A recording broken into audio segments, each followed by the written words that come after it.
Welcome back to Sarah's Joyful Journey. I'm Sarah Joy, and this is episode 38 of Tea Tuesday. So let's go make our tea.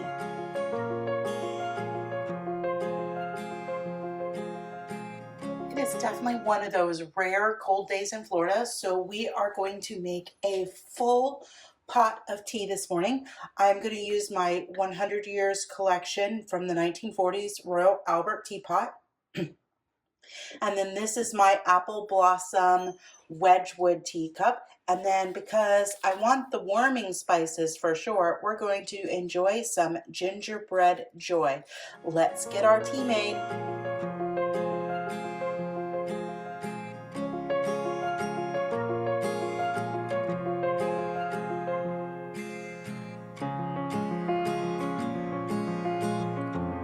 All right, so again, this morning we are enjoying some lovely gingerbread joy tea in my Apple Blossom cup.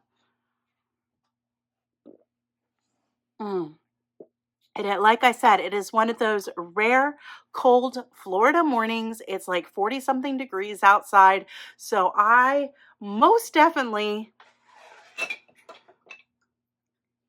needed this full pot of tea. So I'm going to go ahead and refill my cup and then set this teapot back in easy reach. I was going to try to leave Ghost out because he just got up. It is 9 o'clock on a Monday morning and I have so much to do today. It's Monday, which means I like to join Two Crazy Ketos live chat for Keto Beyond the Couch. I'm filming Tea Tuesday because I didn't get a chance to yesterday. I had so much homework to do. And then I also have a meal prep video to do. So this week, to be quite honest with you, there may be only 2 videos instead of 3. We'll see how much I can get done. But let's go ahead and dive into school and what's going on with school. My classes are 8 weeks long. So today marks the beginning of week 3. So I am almost halfway through school already for this class. It's going super, super quickly. One thing that tripped me up last week was the holiday. There was a lot of extra stuff to do for me as far as getting the cooking going and big cooking that I don't normally do. Well, I kind of do because meal prepping is about the same amount of time, but I don't normally do that much cooking for one meal. So that kind of threw a wrench in it. And then in our syllabus, it tells us that they don't want us to submit our next week's assignment until we've gotten our feedback from our first assignment. Normally it's due on Sunday and she grades them by Thursday. I knew there would need to be some grace because it was a holiday. Everybody wants to spend time with their family on Thanksgiving, and I'm not knocking that. I'm not discarding that at all. Totally okay with that. I did not get my feedback until Saturday afternoon. I worked and then I got home and I was tired. And I knew I was off on Sunday and I made a big list of things to do on Sunday, which included doing Tea Tuesday, which as you can see, I just mentioned it's Monday. I obviously didn't get that done. But I had errands to run. I did get that done. And then I worked on my assignment. Now, part of the issue with my assignment, which did not get submitted until 11:30 last night, it was due at midnight. I think it's due at midnight West Coast time, but I submitted it at 1:30 Eastern time because I wasn't staying up any later than that anyway. One problem that I had that I could have changed is I should have been working on the assignment a little bit sooner in the week, but I allowed the holiday and prepping for the holiday to kind of like take over more of my free time, and I didn't get to work on it. That's on me. Because I really should have had the assignment pretty much done by Saturday so that when the feedback did come a little bit late, I could have applied it, which there really wasn't anything to apply. Which was okay. I lost half a point. I'm not even concerned about that. Some teachers don't give hundreds, and I'm cool with that. Half a point is basically, it's pretty perfect. But anyway, that was on me. I should have had that assignment done and I didn't, and I pushed it to the last minute. And as a result, I feel like it wasn't my best work. The discussion board was only worth, I believe, 10 points, which is actually kind of a lot when you think about the fact that this school, I noticed, does things differently. A lot of schools will give you like arbitrary points on things, like they'll give you a total and maybe your total for the term is 500 points or 400 points or whatever. And that's fine. You can do it that way. It works. It's hard to keep track of your grade that way though. This school is a 100-point grade scale. The whole term is worth 100 points, which is fantastic because at any given point in time, you can kind of figure up your grade. I have an A. I'm half a point behind. Um, so as a result of not submitting my best work, I have a lot more work to do this week for school. And I don't know that I'm going to get schoolwork done today because in addition to this, like I said, I still have to do a meal prep video. So it's going to be a lot. I'm still adjusting. I'm keeping up, which is fine. I haven't been super stressed out. There is stress. Don't get me wrong. There is stress, but it's not been an extreme amount of stress just yet. Yesterday was pushing the limits. So I just have to make sure that I'm on top of it with my time management. And it's an adjustment and I will get there. It's little tweaks here and there, and I'm doing my best to keep up. But this week I have a crazy amount of stuff to do, and you'll see more when we get to the book section on what I'm trying to do because my goal is to take this program, learn all that I can, and grow and develop both as a college student, as a graduate college student, and be able to grow as an individual. And I often realize that you get you get out of it what you put in. So I am putting a lot because this is my future career. This is what I'm choosing to do. This subject is very important to me. I'm really passionate about health psychology and I want to do the health coaching. Absolutely want to do that. But that takes a lot of work on me. And I have to improve myself and I have to put my money where my mouth is basically. And I have to do the work. I have to do the time. I have to make the sacrifices and do all that and make the changes, not just school wise, but in my personal life as well as my own health. And I am working on that. I have lots of things that I am thinking towards. My stomach is growling. I am definitely hungry. Health goals for the week. And I'm trying to make small incremental changes to get to the bigger changes that I want. So I mentioned last week that I will be doing the Triple B and E course with Joe and Rachel. I've signed up for that course. The last time I didn't do it. I understand how to do BBBE. And I still do. I signed up for the course this time because I knew I wanted the additional support of others in the group. I wanted to take advantage of a coaching type situation, a group coaching situation for my own benefit, as well as, learning more about what that type of thing looks like, expectations that can be set, and things like that. So it is a very good thing for me to be able to do, and I'm excited about it. I have decided that once BBBE starts, I am going to start tracking. And I don't like tracking. And it's going to force me to deal with some mental issues that I really don't want to deal with. Tracking makes me feel very regimented and it can lead to some disordered eating. And I need to deal with that. And in order to deal with that, I kind of got to put myself in that stressful situation. I need to remember grace, and I finally feel like I'm in the position where I can remember to be graceful with myself, but also challenge and push myself. Because if we don't challenge and push ourselves and do hard things, we aren't going to improve.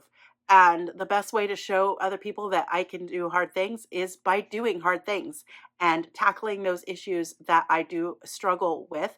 And disordered eating can be one of them. Oftentimes, during like a restriction on calories, I feel like I'm deprived and it's difficult and I need to learn how to navigate those. So I'll be tracking for BBB and E. But my tracking is going to be for just documenting exactly what I eat, setting my baseline. How much am I actually eating? Am I eating enough? Things like that, and just get into the habit of actual documenting. It's not necessarily information that I'm going to, the data that I collect during that period is not anything that I'm going to apply right away. It's just setting that baseline. And setting that baseline is going to be super important because what I did this week is I bought Robert Sykes' Savage System. That was a big investment in myself, you guys. I had to split it into monthly payments, which is fine. I don't mind doing that because it was $800. I didn't have $800 lying around, but I knew I needed to do something and challenge myself because I'm so close to my goals. And right now, where I'm sitting, I could easily stay in complicity. I could keep living my life the way that I'm living my life, and I could stay right where I'm at today. Easy peasy. But we do need to challenge ourselves. We do need to push ourselves. And I need a big push. And I know that one thing that I've struggled with, and I'm better at it at sometimes, and then I get into a period where I'm not very good at it, and I am not very good at it right now, is exercise. I was doing so good towards the beginning of the year. And then illness and job changes and everything else, starting school, all that kind of stress, it kind of went out the door. I'm not entirely a lump on the couch, but I'm not far off either. So I got to get movement going. And from what I have done, I enjoy lifting weights. I do have some issues that I need to adjust for, like knees and things like that. But I'm excited to do this program, and I'm excited to learn about the process of bodybuilding. Because even though I'm not going to compete and I don't want to compete, and the competing information doesn't really do anything for me except show me that we are bodybuilders. That's what our goal is. And when we're taking back our health, we are building our bodies. We are shaping our bodies to be the way that we want them to be, by reducing stress, eating properly, all that kind of thing, building muscle. And building muscle is going to be a huge, huge goal for me. And I really do want to get down to 160 pounds. Like I mentioned last week, the weight loss part is not the biggest focus. That's the cherry on top. That's going to be the side effect. But it's also a tool that's going to let me know that I'm kind of going in the right direction as well. But I need to start constructing my body and getting my body closer to what I want it to be. And living in complacency is not going to get me there. So I bought that Savage System, and I'm going through it. It's actually really kind of cool. It's a series of short videos that are like maybe 5 or 6 minutes long. There's an app and you can mark it when you're done. And it's helpful information. I'm going through it pretty slow because I don't have time to watch the videos every day. I don't have time to dive in every single day. But this morning I got up and I decided I just wanted to relax a little bit when I got up. So I took a bath, which is one of my favorite self-care activities, is to take a nice long hot bath. Excuse me while I pour some more tea. And I watched like 2 or 3 videos. So it didn't take me very long, but I had the time. It was relaxing and enjoyable, and I got that done. And hopefully the plan is to really start implementing that practice after 30 days of BBB and E. I would like to do longer of triple B and E, but I think 30 days is going to give me a good time to set my benchmark. It's going to set me a good point of being fully keto adapted, which I should be anyway. But, there's cheesecake. I've had cheesecake. I've had some goodies. So I need to get back to that strict tracking mindset. It'll allow me to get that tracking done in a way that doesn't have to stress me out or I have to worry. I just have to create the habit. That habit will be created by the time I hit the 30-day mark. Then I can implement everything that I'm learning in the Savage system. And it is going to be cutting calories. It's going to be putting myself in a calorie deficit while still making sure that I'm eating enough calories, not like going super, super low. We're talking a little bit low. Um, and that's going to be an adjustment. And that's where it's going to trigger some of the disordered eating. I don't like to feel hungry, and I'm going to feel hungry. Um, so I'm going to have to learn tricks and tips, and I'm going to have to work through that. But the point is to pick a calorie deficit that is not so extreme that I'm feeling extreme hunger and I'm putting myself in an extremely stressful situation where it's going to be a huge trigger to my disordered eating. Because right now, my tummy's growling, I'm hungry, but I'm okay. I know that I'm going to eat later and a little bit. As soon as I get this done, I will have my breakfast and I'm good. So I can be hungry right now because I know what that little bit of hunger is going to be like. And I know that I'm going to be eating soon. So that's how I'm going to set myself up for the Savage system too, is I'm going to have to well plan. And I am pretty good at that at this point. And I just need to continue. And I just need to work hard and put in that effort so that I can get the results that I want and the body that I want. So that is what's coming up in my health journey. For BBBE, I will be videoing the 3 days. I think that, or the 30 days, I think that I'm just going to combine like 2 or 3 days into a video. It's not going to be daily videos. I cannot keep up with the editing on that. And I'll explain a little bit more about that in a minute. But I want to make sure that I'm documenting the journey, not just for you guys to see, but for me, because it'll allow me to go back and reflect and make tweaks and improvements so that I can continue achieving my optimal health is what my ultimate goal is. Editing. I am loving my MacBook Pro. I still have not tried Final Cut Pro. I still haven't even tried it on my iPad. Probably on my iPad, I'm going to go ahead and cancel that subscription for now. I'm still in my free trial. For now, I am using iMovie and I'm getting more comfortable with iMovie. I need to read my Final Cut Pro books. I really do. But I am working on so much other stuff that is important that it's kind of at the end. It's slightly ahead of knitting, which is not really getting done either. But I still want to do it, but I don't have the brain time or the time to devote to that. But I am able to use iMovie and I'm getting comfortable with it. It is definitely different doing it on the laptop versus on the phone. One thing that I am finding is I can be extremely precise and I have a lot more control. And I'm working on that. And hopefully you guys will see some of that efforts. But if you don't, that's fine too, because it really is minute. I see it. I know what I'm doing differently. And it's a process, but it's really, it's awesome. It's exciting. But one video, I did the Christmas or the Thanksgiving video yesterday. It was a 40-minute video basically, and it took me almost 4 hours to edit. That's a long time editing. So I will not to be doing daily videos and editing daily. I can't, I just can't, I don't have that time on top of school. So it'll be easier for me to combine several days and do one slightly longer video. Probably, honestly, it will still equate probably about the same amount of time editing if I'm being truthful, but I can fluctuate and schedule that a little bit better and be a little bit more flexible if I'm not putting the pressure of doing daily videos for Triple B and E. So we're just going to combine them.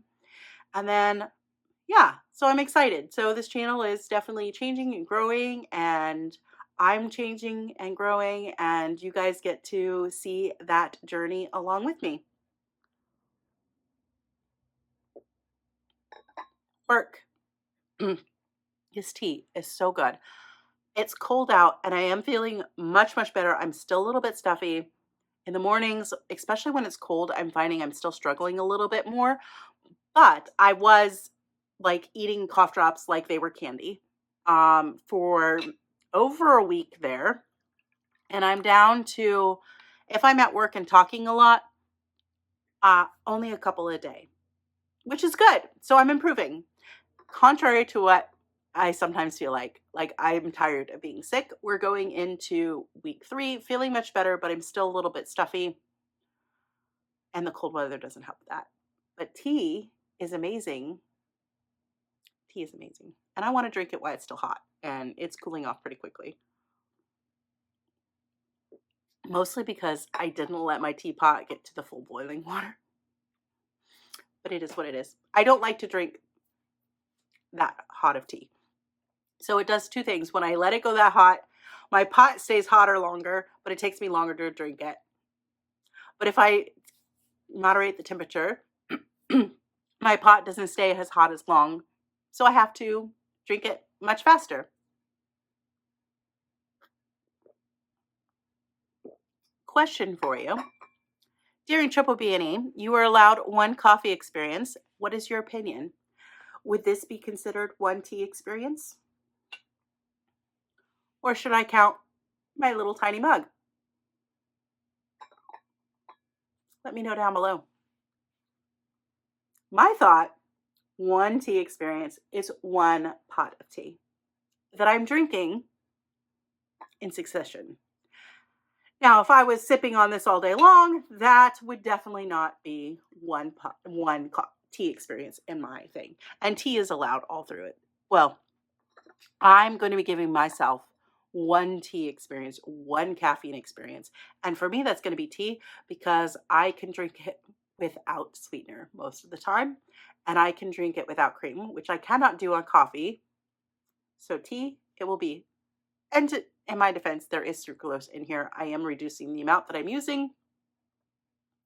But this one does taste much better with a little bit of a hint of sweetness to it.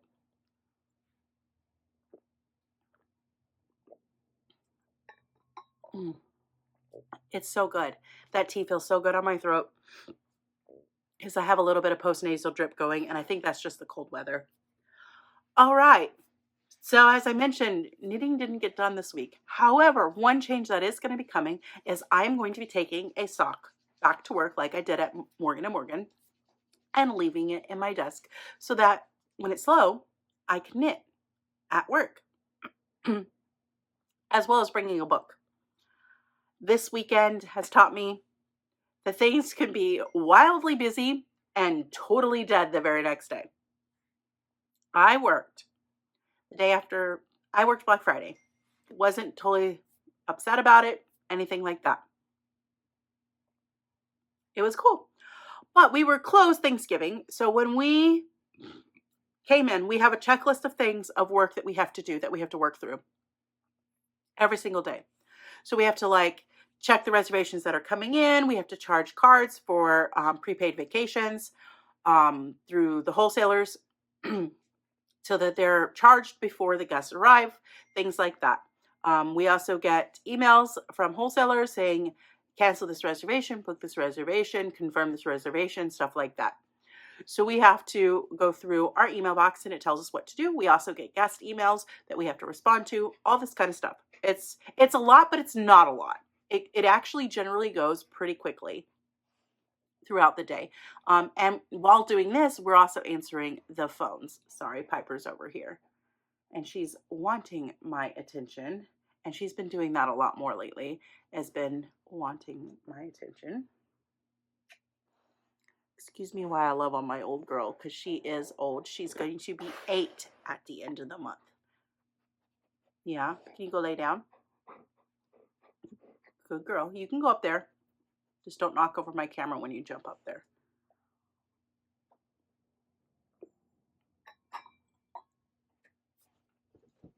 Typically when we come in, we have around 100 emails. From what I've noticing, it varies on the day. We came in on Friday and there were 750.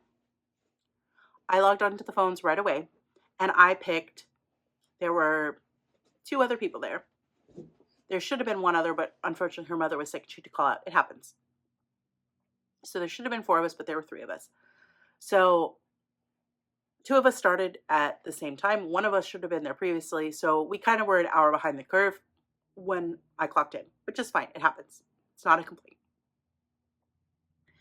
So I we came up with a plan of attack. I logged into the phones right away. It was my first day on the phones by myself. I wasn't stressed about it. It went well. It's been going pretty good. And I picked a task on the checklist that I know that I knew well that I could accomplish pretty much independently without having to ask for much guidance or help. And I could multitask easy. So I picked an easier task because it was my first day multitasking and doing my whole entire job by myself.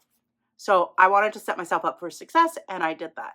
So I started answering messages, logged in the phones, was working through that. I did, of course, have to ask for some guidance because they can't teach you entirely everything that you need to learn, because guests come up with oddball questions all the time. There's templates for things of common questions. I'm really good at answering the common questions now at this point, but there's always that one that's just weird that you have to ask for some assistance with. You have to try and figure out the answer to, which is I'm totally cool with.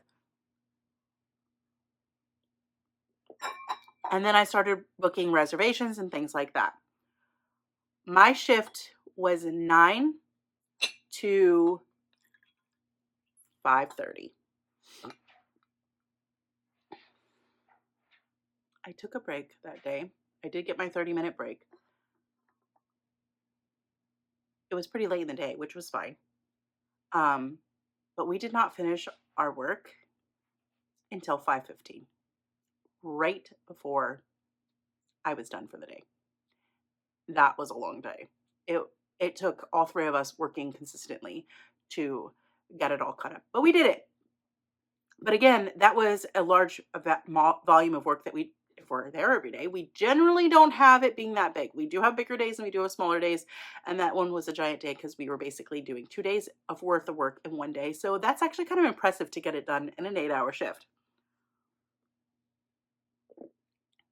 Saturday, I worked, got there, logged into the phones, started working through things, did a couple different tasks that I've done like once, but it was a slower morning and I wanted to do some of the tasks that I've done once so that I can start really understanding how to do them.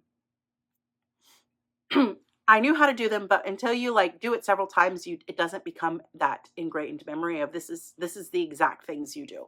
So it takes me a little bit longer because I'm going through the steps and I'm going, okay, what's the next step? I'm having to stop and think a little bit, and then if I can't remember after challenging myself to remember, then I do ask for help and stuff like that. So I'm still definitely learning and growing. But there were 3 of us again, and we had all of our tasks done by 11:30, 10:30, 11 o'clock. Again, it was a 9 to 5 day. So, and then it wasn't too busy on the phone. So it was very, very chill. So I got a ton of reading done, started a new book. I worked on my journal, which I left over there, not my journal, my planner. I logged into the school website, read a couple journal articles, and I got a lot of stuff done while still waiting for phone calls. So it was very productive. So I do like the ability that once our bulk of our work is done, yes, we have to still stay on top of things. Like we still have to stay on top of messages as they come in. We still have to answer phones, all that kind of stuff. But while we're waiting for that, we can work on whatever we want to work on. At one point, the phones just weren't very busy. I had one AirPod in, was listening to music, because at least I could take one AirPod out really easy and it automatically pauses it, stuff like that. Plus, with one AirPod in, I could hear not just the phone ringing, but I could hear, what's going on. So if somebody needed my attention, I was still alert, but it was enough to have just a little bit of music in my ear, and it was really enjoyable. So I will be bringing a sock to work, and I can work on that along with my iPad so that I can work on school stuff and my book so I can fluctuate. I need to get some extra chargers so that I can bring those to work as well. Now, let's get into books. I have 2 giant piles of books. I finished it! I finished 2 books last week, so I did finish this one. I really enjoyed it. The twist that was coming was really cool, actually. I'm not going to spoil it. I pegged it. As soon as like one connection, it started like probably a couple chapters before they really alluded that that could be who it was. And I started going, I bet you that's it.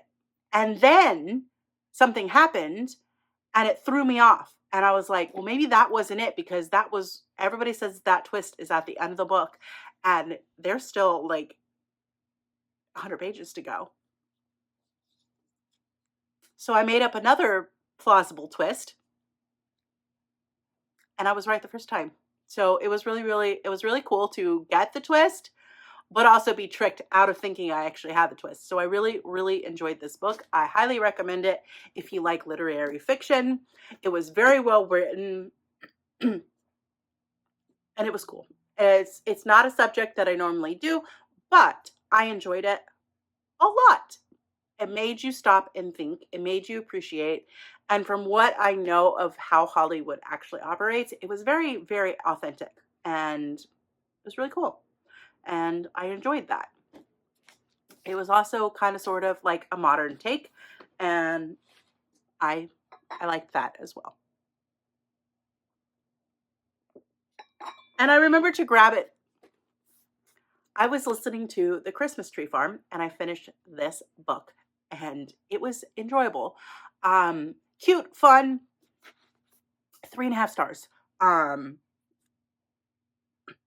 It was, I liked it. I really enjoyed it enough to recommend it to you guys.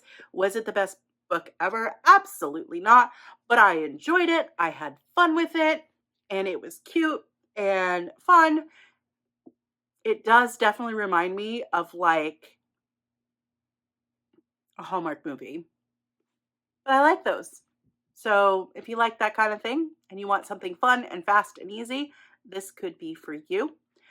Fun thing about this is I bought a copy of this to give away for our Joyful Christmas giveaway. So if you still want to enter the Joyful Christmas giveaway, you can. I will be giving that away in episode 40, and it's still, so you have 2 more weeks that you can enter.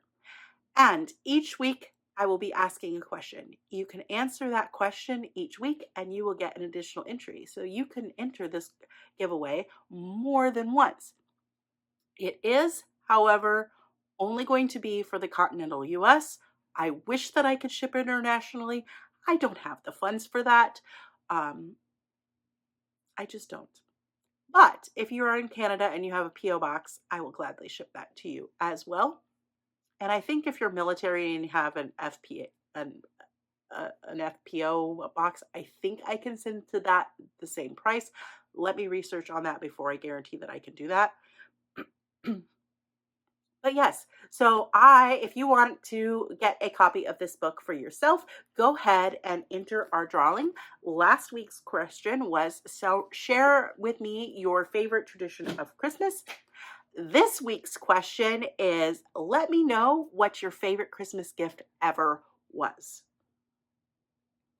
That's a great question. I don't even know what mine is for that. Well, mostly because I didn't celebrate Christmas till I was an adult. Growing up, my parents were Jehovah's Witnesses, so we did not celebrate. We had what was called Present Day, usually in January, February. A few times we didn't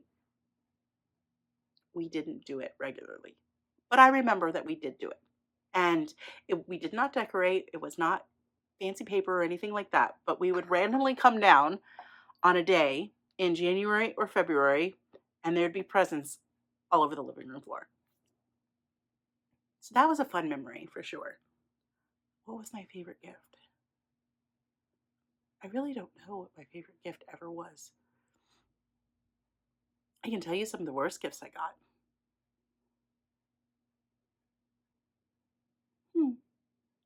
Yeah, let me know your favorite gift. I'm going to continue thinking about mine. So those are the books that I have finished. I left my list of books over there. I did read 10 books for the month. Let me pause and go get that because I do want to go over all the books I read.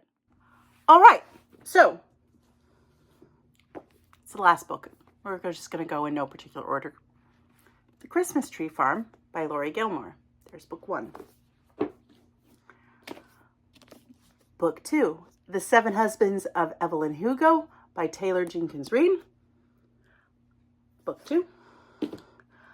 And I didn't write down all the author's name. I read that book, A Spindle Splintered, that really short book that I didn't like.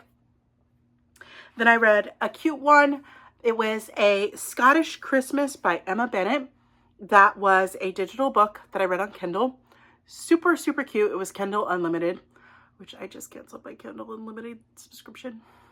I'll get it again at some point, but I'm not reading fast enough to make that useful.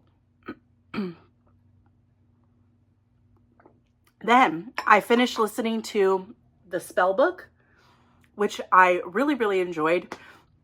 That one was almost a 5-star read for me. And honestly, it might end up being a 5-star read, but right now it's like 4.75 stars. But I still think about it. And I want to read it again. So that might actually end up being a 5-star book. I should probably just call it, that was a 5-star book. I'll have to mark that as a 5-star book. Then I read Christmas with My Best Friend's Dad, which was that short story. It was in part of a collection, and it was cute-ish. It was all right. It was like 3 stars, 3. I enjoyed it, but yeah. Then I read Cruel Winter Without You, which was part of the Amazon collection of short stories by Ali Hazelwood. I really enjoyed that for the most part. It was fun. It was cute. It was like 200 pages, really fast. I don't like novellas for the most part. They're too short. I can like novellas if they're like, if you have a giant story, like Outlander is a huge story. She has several novellas that deal with like little offshoots. Those I do like because I know the characters and it's feeding something else. It's feeding that side. So I do appreciate those. But for the most part, I don't like a novella. There were 5 in that series, and I think I read 3, and that's as far as I got. So I read No Easy Dare by Samantha Christie. That one I really enjoyed. That was definitely like a 4-star read for me. Yeah, not a 5-star read, but still really good. Good enough to recommend if you like more of that dark romance type thing, because it is wasn't super dark. It was very like, I guess I could say he was more morally gray. Yeah, we're going to put that more morally gray. It wasn't super dark at all. It's pretty easy. And then I read Merriment and Mayhem. That was another one of those short stories. And then I read Only Santa's in the Building. Again, another short story. Very, very cute. So that is my 10 books that I read.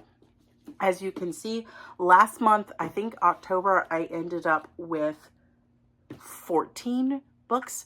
So 10 is huge, especially since I started school.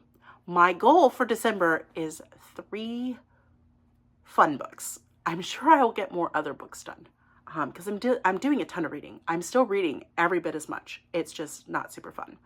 Well, not always. I did read a really good journal article last night that I really, really enjoyed about self-diagnosing trends on TikTok for autism and ADHD. And that was a fascinating article. I loved it. I loved it. I loved reading about it and reading about kind of the perspective, because if you follow on TikTok and things like that, it's not just on TikTok. Everybody's talking about how valid self-diagnosis is. And I'm not making a claim that it is not valid. Because I think that there are some times that it is likely valid for some. But it was nice to know where they go and they did research and taking the videos that were made in the self-diagnosis claim, and then professionals evaluated those videos, and they found 41% of the time the information was wrong. That's almost 50% of the time. They also found that 35% of the time they overgeneralized the symptoms. So that was fun to see, like, that flip side of it. So again, it wasn't addressing, is self-diagnosis valid or not valid? It didn't touch that. It just, based on the information, that there is a lot of misinformation. There's a lot of wrong information. There is also overgeneralization of symptoms. And then they talked about some of the pitfalls that can happen to your brain, your psyche, and everything like that. The psychological impacts that happen when you self-diagnose and you potentially incorrectly self-diagnose. So I really, really loved that article. They did come up with a solution, and they agreed that the solution is not banning these videos. And a lot of times in the health space, people think that things should be banned. I know a lot of times there's a lot of censorship going around keto and censoring those people. This is a very real situation, not taking sides, not really weighing in so much with my opinions, but it's a real situation. So they said in the article that I read, one solution is to put a warning and maybe have that go back to a government website with factual information. So I saw that perspective and I could see how that could work. But then again, it can also not work very well because there's always opportunity to lie. And I learned that a lot. So not everything is always as factual as you believe it is. But again, it was a fascinating argument. It was a fantastic, I loved reading it and seeing that perspective, especially being a person who, I have autism and ADHD, and I was diagnosed much later in life. They talked about some of the barriers to diagnosis, which are definitely there. Depending on where you're located, I know over in the UK, there's really, really long waiting lists. There's stigma. There's sexism plays a major role in getting diagnosis as well. And it even went down to saying that sometimes our diagnostic criteria is not the best diagnostic criteria. And they also talked about the importance of using not just one form of diagnostic criteria. So for the United States, the APA does the DSM, which is the Diagnostic Statistics Manual, and we're on version 5. It came out in 2013. They update regularly. There was a small update in 2022. I have this. It gives an overview. It tells the diagnostic criteria that needs to be met. I do see what they're saying, where you should be an experienced clinician to really evaluate this, because you're going to have more experience than just based on individual beliefs. And that was one thing. They said that people don't accurately recall memories. They're tainted. They're experienced. I do know that I suspected both my autism and my ADHD based on my school research. I connected. I did not quite self-diagnose. It was actually, I really struggled because other people started giving me information as well and making comments like, oh, yeah, totally, you're totally autistic. And because I was starting to research it, I was starting to learn more because I didn't know. So I had a genuine interest in learning about the subjects. And the more I learned, the more I was like, this sounds like me. So I did go through the process of getting diagnosed for both. Looking back now, especially with my autism diagnosis, I don't regret it. It's not a regret. But I had a very simplistic evaluation. I'm not saying that she was wrong or right. I think she was right. But that can fall into that slippery slope of self-diagnosis. But she did basically a questionnaire. She didn't do any further testing. So the article talked about the importance of not just questionnaires, not just talking to family members, not just based on personal experience, but using other testing and making sure that it's valid and all that kind of stuff. So I saw that side of it. for my ADHD. Still, again, totally agree it's valid. But that was in a therapy session that lasted 30 minutes. And one thing the article addressed is sometimes non-psychologists and psychiatrists are also diagnosing. Not saying that medical doctors can't. I'm not saying that. But oftentimes they don't have the specialized training. They base it on their experience within their clinics, with their patients, and what they see. And that's not entirely wrong. But it did open up to the argument that it can lead to overdiagnosis. So it was a very thought-provoking article that made me stop and think. As a health psychologist, I am going to have a huge burden. But it's okay. I'm not going to have to be licensed because I could, if I went and I double mastered, I could get into counseling. I don't want to be a counselor. I want to be a coach. Coaching is different. I am a person who likes to put plans into action. I do allow myself time to complain and address things and just deal with the emotions, because you have to do with that. But oftentimes people get very stuck. And I don't have an extreme amount of patience when someone says, I have this problem, and then they come back and say, I have this problem. I have this problem. I have this problem. I have this problem. I have this problem. Week after week after week after week after week after week after week after week. My patience is actually pretty long, but I do get to the point where I just say, enough is enough. You've addressed this, that you have this problem, and you're not changing it. So for me, that's a hindrance. And as a therapist, you aren't telling people to change. You're not telling them how to change. Even as a coach, you're not really telling them how to change. You're giving them the tools and you're supporting them. But as a therapist, you're listening to them more complain about things. And whereas I feel as a coach, I would have the ability to more say, look, your problems are valid. You keep saying this. This is a struggle. Let's work on this. Let's attack it. Let's change it. And I can help you change it.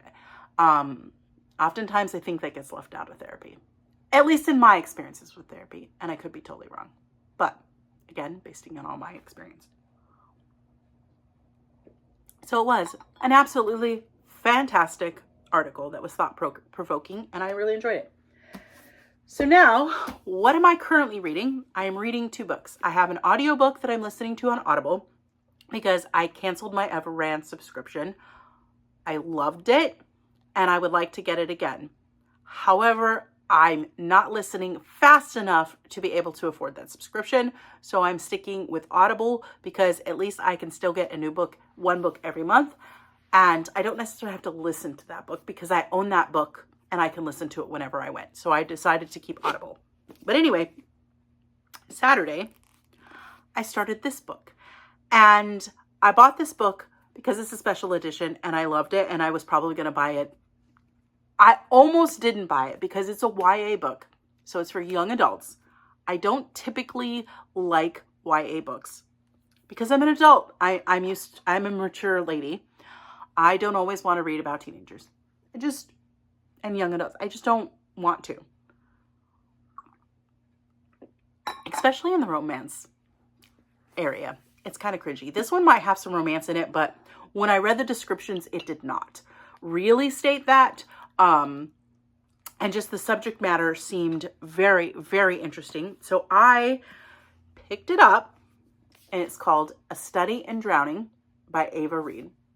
And it's a beautiful, beautiful book. Beautiful cover. Lovely in pages inside. And then if I were to take off the cover, it's still a gorgeous book. So that's the back of the book. So the front is still really, really pretty. I'm not hugely far into it. I'm about 65 pages into it. But it's really good. It's deals, I identify with her to a degree. She's not very social. She has what I think is a very accurate representation of OCD. I suspect, and I don't know for sure, but I suspect this author has someone who is either she has OCD herself, or she has someone in her life who is OCD.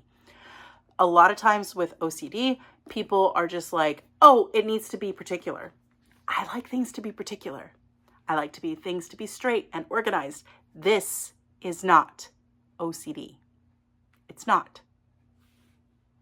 It's not compulsive. It's not obsessive. It's a preference. Again, that's an example of overgeneralization.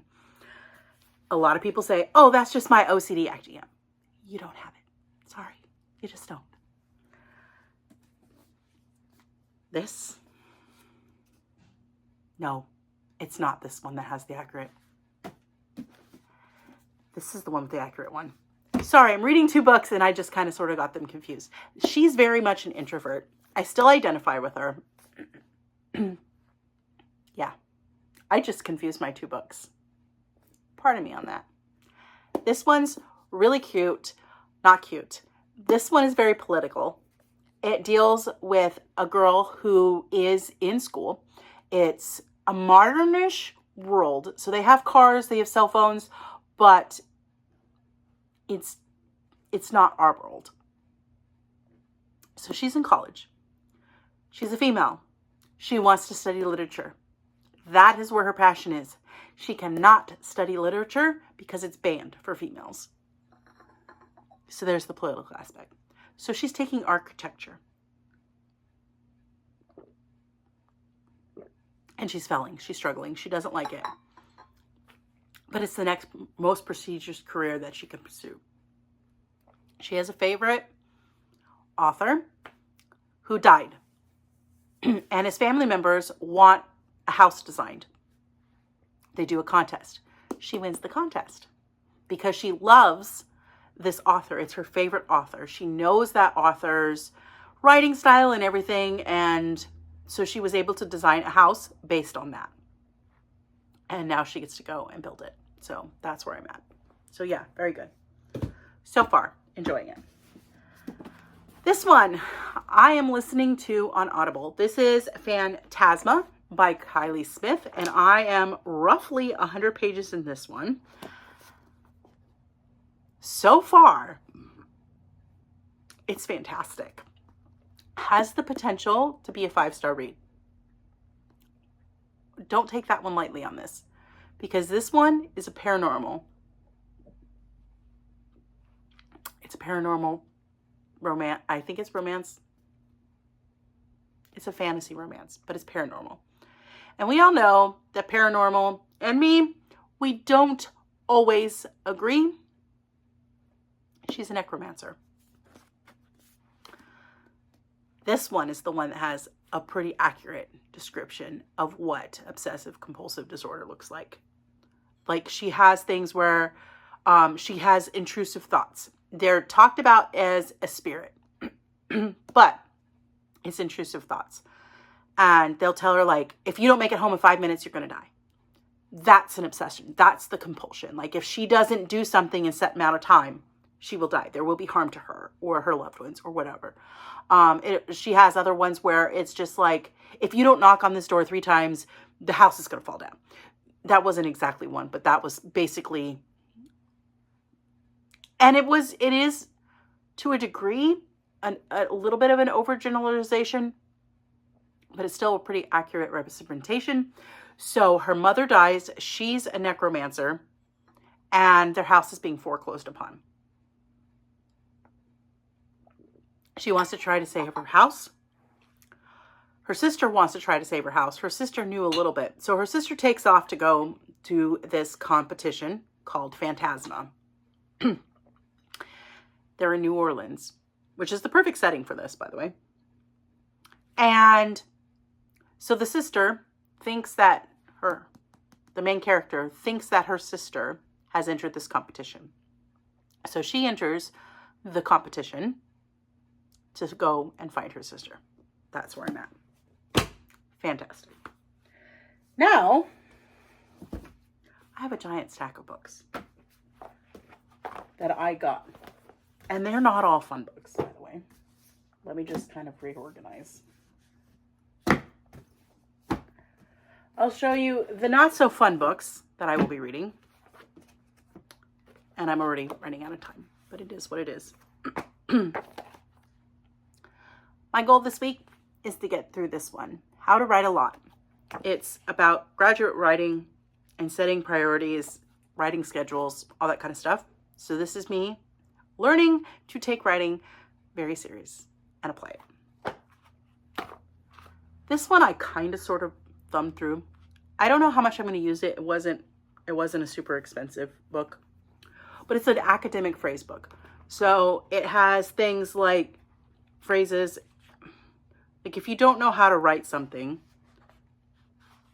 So like if you wanted to start a paragraph where you're referencing a journal article, it says Smith argues that, so you would put in your author's name and citation, and then you could say argues that, or has argued that, or supports with the notion. So it gives you just these little snippets of things on how to start saying things.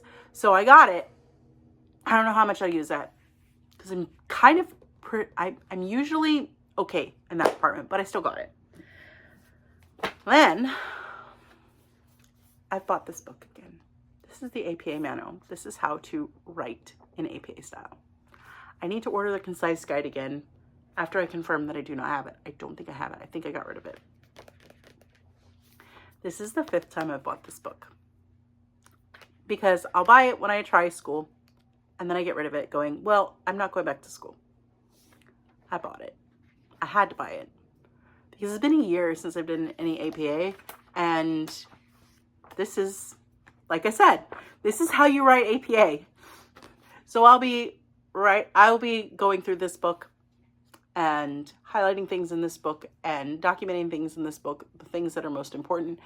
And then I have to figure out how to take this book and apply it to Word via my MacBook. It's going to be a learning experience. Then I got Academic Writing for Graduate Students. I haven't even looked through this one yet.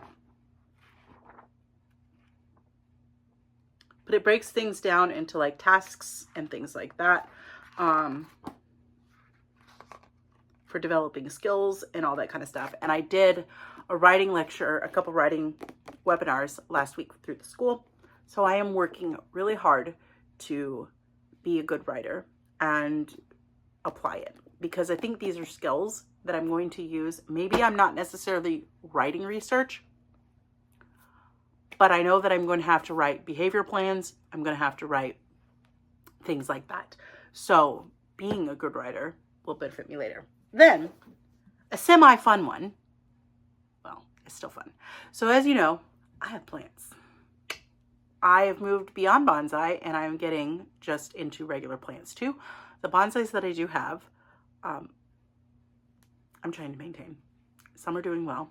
That one is struggling a little bit. But I figured out what was the problem and I've treated it. It had pests and it's still hanging on and it's still, leaves are still falling off, but I think it's going to recover just fine.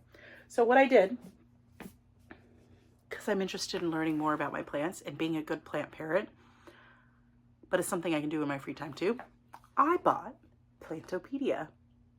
It's a giant book. It doesn't go into every type of plant, every species of plant, but it does talk about like here's, I just opened to it. This is the Philodendron White Princess, which is something that I want. I have a Philodendron Pink Princess. So I'll be able to read about the Philodendron and the White Princess and be able to apply a lot of that to this one because they're basically, essentially, the same plant. It's just different, slight variety. So yeah, that's exciting. I have more plants coming. I bought 2 more Christmas cactus yesterday. They're technically Thanksgiving. So now I have 2, but I have 3 because I got 2 different ones and planted them in one pot. So that's going to be fun. And then I have 2 plants that should arrive today. And I'm waiting for, I think, 5 more little starter plants. They're just like these. They're itty bitty babies that I will be basically starting. And then the other thing that if I can do this week, I want to order, I found a clippings for pothos, and I want to work on propagating some pothos, because I know my next step is I'm going to be getting a longer shelf to go above my bed. I got to measure and stuff like that. But I have the vision in my head. But yeah, so more plants. Plants and books. They make me happy. So I have a lot of them, and it's fun. And it does take time to take care of them. I do have to check on them every day. But it's a learning process, and I enjoy it. But it doesn't take a huge amount of time currently. I have, how many plants do I have now? If I count my 2 as 1, I think I have 21 in the house right now in the bedroom. And I have like 7, I think, coming. And I think I'm going to try and get 8 pothos clippings this week. But we'll see how that goes. All right, back onto more books. They had a Black Friday sale at Barnes & Noble.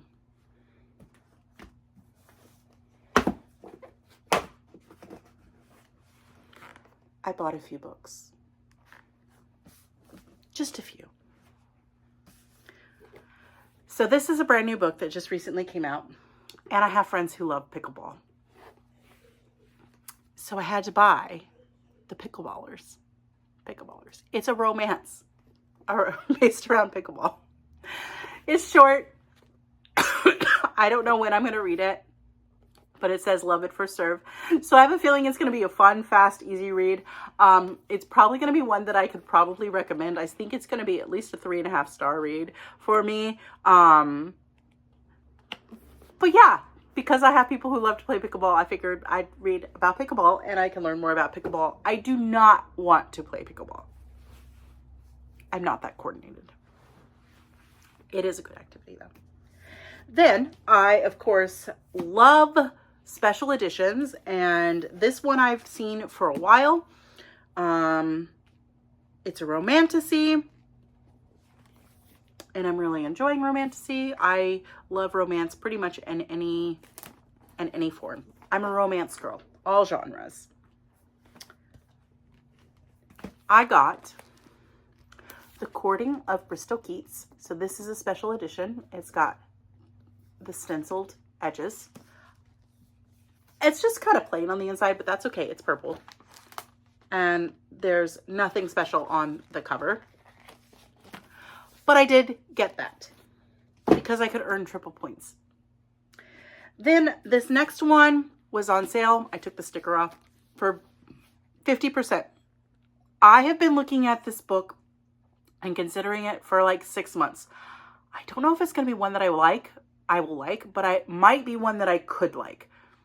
And I've waffled on getting it because it's hardback and it's a $30 book.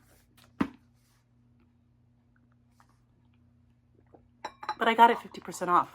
So I got Gothicina, which is a dark romance. It's school-based. It's paranormal. So we'll see. I may or I may not like it, but it's got pretty sprayed edges. I figured at 50% off, it was worth a shot. And then book 2 in The Legacy of Gods by Rena Kent came out.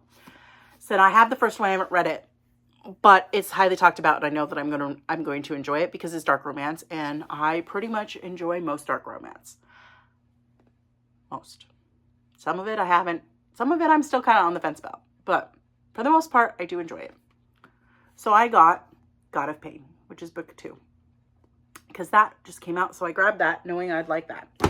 Then I've been looking at this book again for a while. It seemed like it could be good. It's a dark romance. They just came out with a special edition, and again, I had triple points. So I am a sucker for special edition books. And since it was one that I was looking at previously and considered buying. I went ahead and bought it. So I bought Camera Shy by K Cove. And what I like about it is it's the hardback and it's got the foil, but there's no dust jacket, which is also really, really nice. And then it's got the pretty papers and the gradient and the lovely edge. So I got that one. And then this one is book 2 in a series that, again, I haven't read book 1.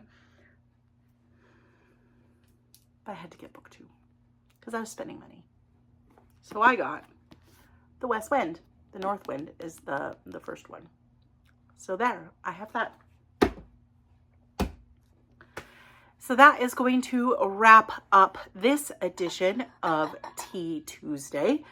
And we will be back next week with episode 39. And we'll see how much I actually managed to accomplish in personal reading and hopefully some knitting. So I can't wait to sit down and spill the tea on all that's going in my life again with you next week. Have a wonderful and joyful day. Bye for now.